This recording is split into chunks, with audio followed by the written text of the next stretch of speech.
বিএনপিতে বিভক্তি এখন চরমে বলে মনে করেন আওয়ামী লীগ সাধারণ সম্পাদক ওবায়দুল কাদের। বিএনপির নেতাদের মাঝে এখন মিল নেই বলেও মন্তব্য করেন তিনি।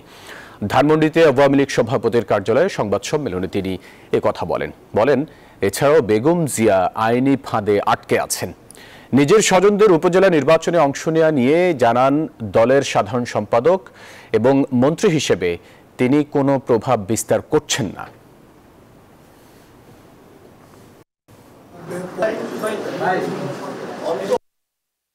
এটার জন্য বিএনপির নেতারা দায়ী। তারা লিগ্যাল ব্যাটেল করতেও ব্যর্থ হয়েছে বেগম জিয়ার জন্য। আমার স্বজনও একজন প্রার্থী হয়েছে। আমার পার্টির কারো এর সাথে কোনো সংযোগ নেই, নেতৃস্থানীয় কারো সমর্থন নেই।